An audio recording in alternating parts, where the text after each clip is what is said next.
반갑습니다. 세계인형박물관 김진경. 장선비 학예사입니다. 네, 오늘은 우리가 이번 수업 시간에 만들 인형을 소개하겠습니다. 저희는 인형 심을 이용해서 피부색 천과 솜, 모루를 이용한 키가 18에서 19cm 정도 되는 이 인형을 만들 거예요. 지금 모델이 되고 있는 이 인형은 작년에 세계인형박물관에서 인형 수업을 받으신 최경희 선생님께서 만들어 주신 거고요. 네, 인형이 재질도 표정도 부드럽고 편안해 보이네요. 그게 발도르프 인형의 매력인 것 같아요. 참 네. 편안해 보이죠? 따뜻함을 인형이 전달해주는 느낌이라고나 할까요? 네, 기대가 됩니다. 네. 근데 선생님은 발도르프 인형이나 교육에 대해서 알고 계셨어요? 아니요, 저도 발도르프 교육에 대해서 듣기만 했지 잘 몰랐어요. 이번 시간을 통해서 저도 공부할 수 있는 좋은 기회가 되었어요. 네, 저도 발도르프 인형은 많이 봤어요. 네, 저희가 이제 앞서 알아봤던 아메리카 원주민의 옥수수 껍질 인형이 얼굴이 없잖아요. 그래서 우연히 발도르프 인형도 얼굴이 없다는 걸 알게 된 거예요. 근데 그 이유가 또 흥미로웠어요. 맞아요. 옥수수 껍질 인형도 네. 얼굴이 없죠. 재료도 다르고 문화권도 다른 이 인형도 얼굴이 없네요. 다 이유가 있겠죠? 네, 이게 이제 옥수수 껍질 인형 같은 경우는 자녀에게 그런 교육을 시키기 위해서라고 했잖아요. 근데 발도르프 인형에 얼굴을 그려넣지 않는 거는 아이들의 상상력을 제한하지 않기 위해서라고 하더라고요. 보통 우리가 인형이라고 하면 웃는 얼굴을 많이 그리잖아요. 그런데 그런 제한이나 선을 두지 않는 거죠. 인형하면 웃는 표정이다, 이런 고정관념을 없애는 거예요. 그래서 아이들이 그냥 생각하는 대로 그리거나 또 마음대로 상상할 여지를 주는 거예요. 네, 안 그래도 제가 발도르프 교육과 인형에 대해서 조금 조사를 해봤는데요. 발도르프 인형을 그저 예쁜 인형의 한 종류로만 여기고 넘기기에는 좀 더 가지고 있는 가치가 많은 것 같아요. 근데 제가 발도르프 교육을 보니까 좀 딱 단순하게 정의하기가 힘들어서 어려운 부분도 있던데 조사해 오신 내용이 기대가 됩니다. 네, 발도르프 인형에 대해서 우리가 이야기하기 전에 먼저 발도르프 교육에 대해서 한번 알아볼 필요가 있겠는데요. 발도르프 교육의 창시자는 독일 루돌프 슈타이너 박사예요. 슈타이너 박사는 오스트리아의 아름다운 숲에서 둘러싸인 자연환경 속에서 행복한 유년 시절을 보냈습니다. 제1차 세계대전이 끝난 1919년 무질서와 혼란 속에서 독일 슈투트가르트에서 최초의 발도르프 학교가 문을 열게 된 거죠. 1919년이라면 벌써 100년이 넘었네요. 네, 발도르프 학교의 역사가 꽤 오래되었는데요. 지금은 세계 70여 개의 나라에서 1857개의 발도르프 유치원과 1092개의 발도르프 학교가 있다고 합니다. 발도르프 학교라고 하면 일종의 대안교육의 형태인데도 점점 늘어나는 추세네요. 네, 시간이 지날수록 그 가치를 인정받고 있다고나 할까요? 네, 슈타이너 박사는 당시까지 학교 교육이 지식만을 전달하는 것은 바람직하지 않다고 생각했습니다. 인간의 감각보다 지성이나 이성을 우위에 두는 사고방식이 경쟁적이고 비인간적인 인간을 만들어낸 것으로 봤던 거죠. 인간의 지식을 발전시키는 것보다 더 많이 도덕적으로 나아가야 한다고 했고요. 네, 저도 그게 인상적이었어요. 어쩌면 발도르프 교육의 핵심이라고도 할 텐데 지식 전달에 앞서서 아이를 제대로 이해하기를 강조한 것 같더라고요.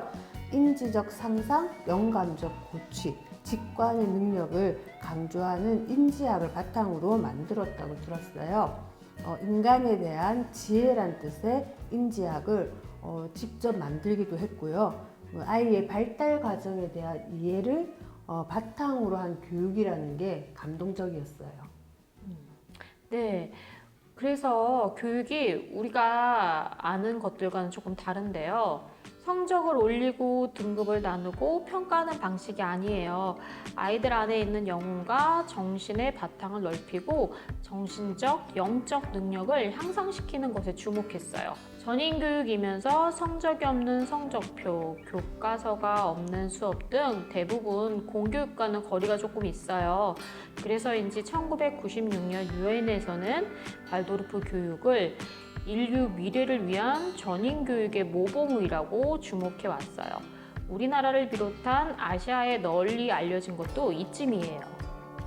발도르프 교육의 중요한 또 특징이 하나 있는데요. 바로 예술 활동을 강조했다는 것에 있어요.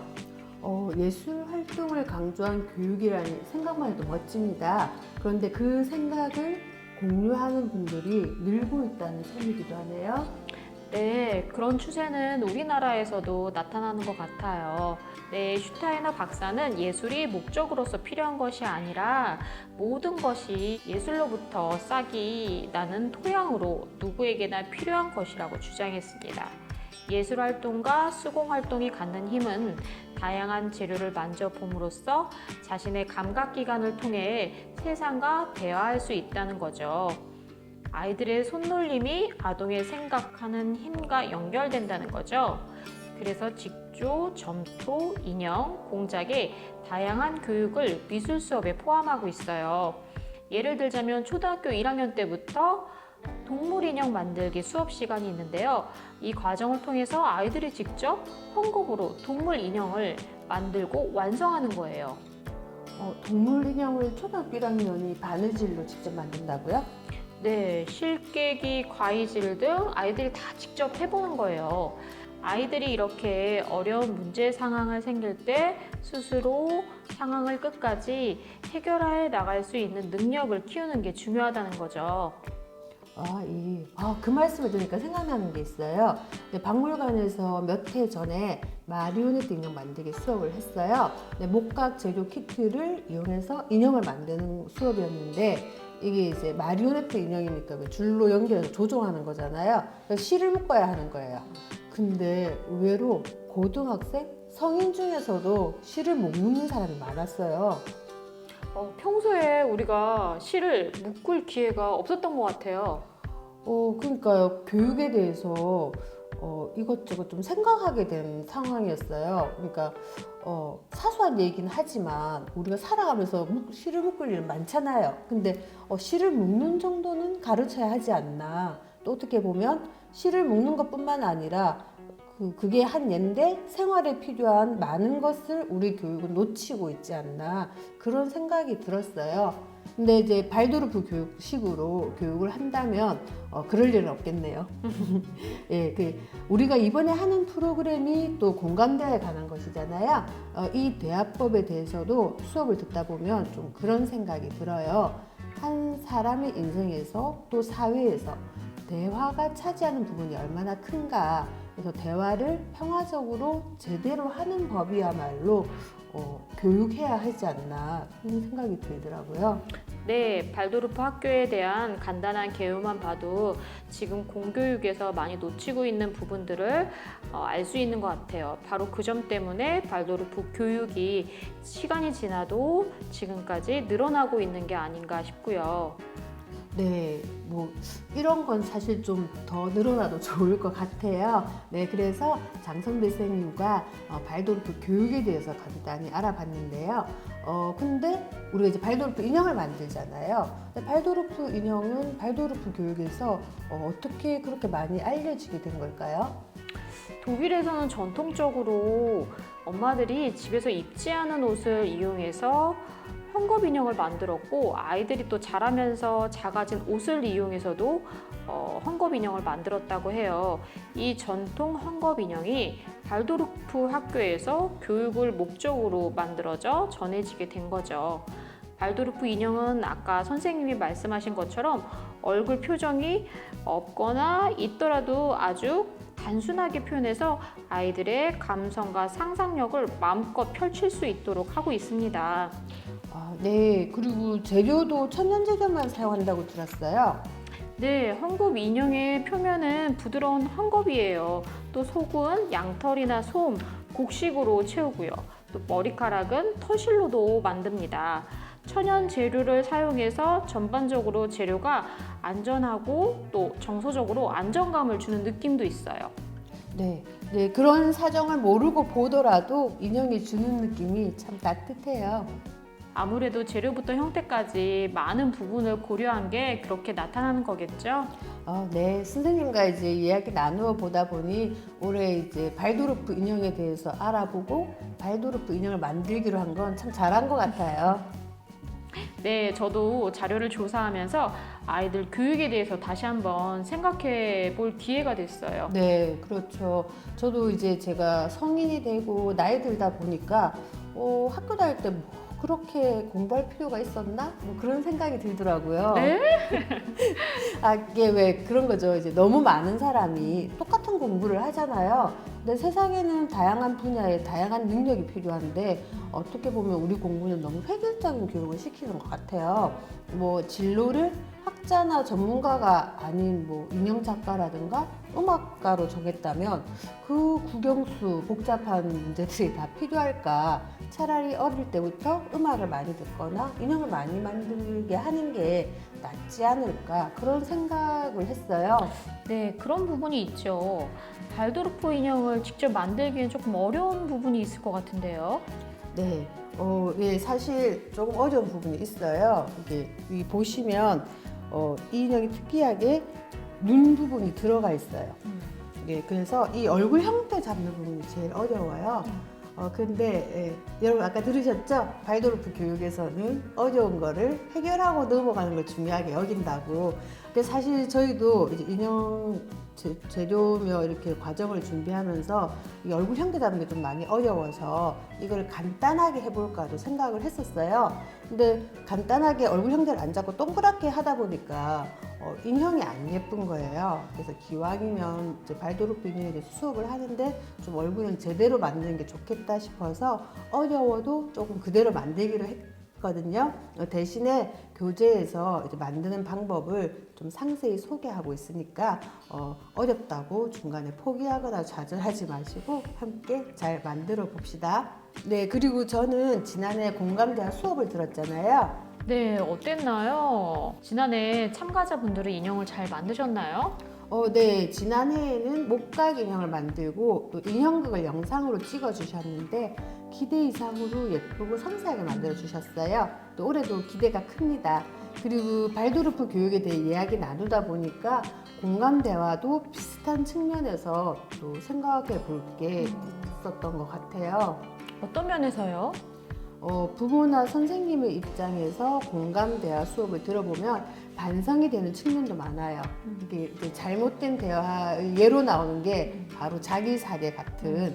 그래서 공감대화 참여자의 반응이 연령대와 입장에 따라서 조금 달라요. 부모와 함께 참가한 아이들은 뭐랄까 이제 이 공감대화법이 자기에게 일종의 든든한 무기가 된 것 같은 만족감을 표했고요. 어른들은 대체로 반성을 많이 했어요. 네, 진짜 그럴 것 같은데요. 발도르프 교육에 대해 알아보면서는 지금까지 교육을 되돌아봤잖아요. 근데 공감 대화에서는 지금까지 일상에서의 저희 대화를 되돌아보게 되는 거죠. 이제 고현희 선생님께서 이제 하시는 말씀 중에 이런 게 있어요. 아이들에게 너희 부모들이 너희에게 그렇게 공감 대화로 말하지 못하는 것은 부모들이 공감 대화를 배우지 못해서 그런 거라고. 공감을 하는 대화법을 못 배워서 그런 거라고. 예, 근데 그게 참 맞더라고요. 내가 쓰는 말투와 내용을 돌아보는 것만으로도 큰 도움이 돼요. 기대가 됩니다. 네, 우리가 옳다고 생각했던 방식이 옳지 않을 수도 있다. 혹은 우리가 지금껏 해왔던 것보다 더 좋고 지혜로운 방식이 있다는 걸 알아볼 수 있을 것 같습니다.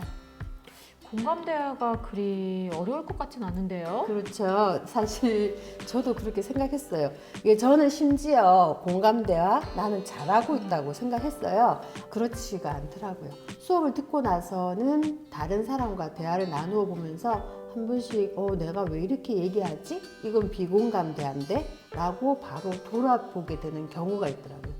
고현희 쌤 말씀에 따르면 공감대화를 처음 접하면 마치 외국어 같다고, 외국어라고 생각해야 된대요. 그 정도일까요? 저는 공감 대화를 잘 하고 있다고 생각하고 있었거든요. 네, 선생님은 그리고 수업을 들으시는 여러분들은 평소에 공감 대화를 잘하고 계시는 걸까요? 다음 수업 시간에 한번 알아보겠습니다. 감사합니다.